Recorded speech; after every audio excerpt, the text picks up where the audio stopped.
Jeg hedder Tobias, jeg er 18 år og har en samlet formue på ca. 300.000. 260 af dem her på Nordnet, 40.000 på Pluto-markedet og 5.000 på min bankkonto. Startede med at investere her den 7. april, og har gradvist bare investeret mere og mere og mere. Jeg har lige fået fuldtidsarbejde, kommer til at arbejde en del, kommer til at se, hvor hurtigt at vi kan få det her nummer til at ramme 1 million. Forhåbentlig ikke på alt for lang tid, men selvfølgelig stadig på en fornuftig og risikojusteret måde. Lidt i forhold til hvad jeg har investeret i, så har vi min aktiesparekonto, som var den allerførste jeg fyldte ud. Der har jeg rigtig meget tech exposure, lige talt i forhold til værdi, men allermest i et globalt indeks, verdensindeks, Webben. Det var den allerførste jeg købte, og så har jeg gradvist bare købt op i Nasdaq. Derefter tror jeg købte af 2 omgange. Første gang for en 25.000 og anden gang for en 26.000.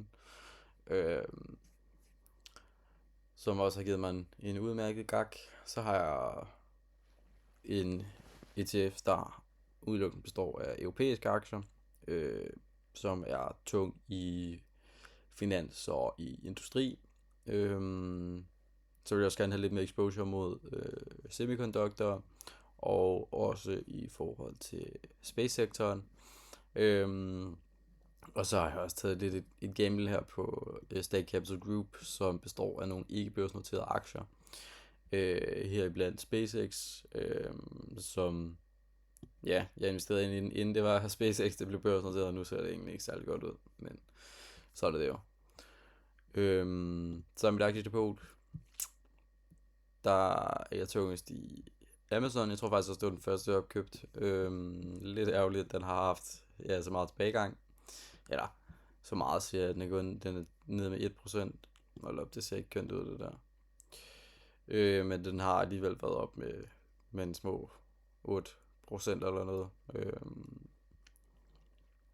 Men egentlig også en aktie, jeg har stor tiltro til, så den kommer til at holde lang tid. Så har vi DoorDash, fint afkast på en små 10%. Og om jeg kommer til at sælge ud af den snart, det ved jeg ikke. Jeg tror lige, jeg afventer, og så ser regnskabet igennem. Og så tager jeg lige en revurdering, om den skal beholdes. Så ServiceNow også lige kommer tilbage i plus, efter at have haft et rigtig godt run op, men så derefter en stor tilbagegang. Novo Nordisk, egentlig bare fordi jeg synes, at prisen så rigtig fornuftig ud i forhold til mange af de nye tiltag, de har taget.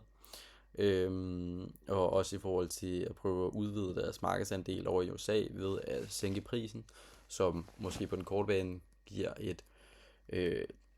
en lavere indtjening, men på den lange bane tror jeg, at det kunne give rigtig stor gavnlig effekt. Især i forhold til deres konkurrent, eller Lilly, men den er også investeret i på Pluto, så det er ikke sådan, at en vinder den ene, så taber på den anden. Eller, det er jo præcis sådan faktisk. Så Salesforce, det ser ikke alt for kønt ud, og Power Technology ser virkelig skrald ud.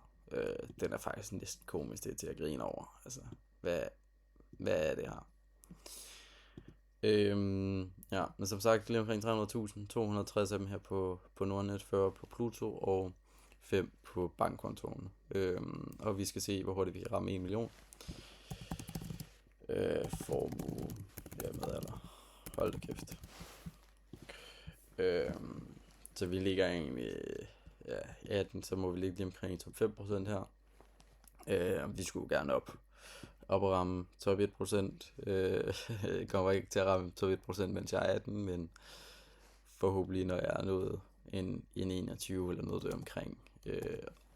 Og så der vil selvfølgelig være noget inflation, og formuen kommer selvfølgelig nok også til at stige lidt med tiden. Og hvor lang tid det er 3 år. Så vi skal over en 2 millioner inden der. Men det tænker jeg er rimelig muligt. Jeg har lige fået fuldtidsarbejde, så med helt udmærket løn, så det kommer nu nok til at ske.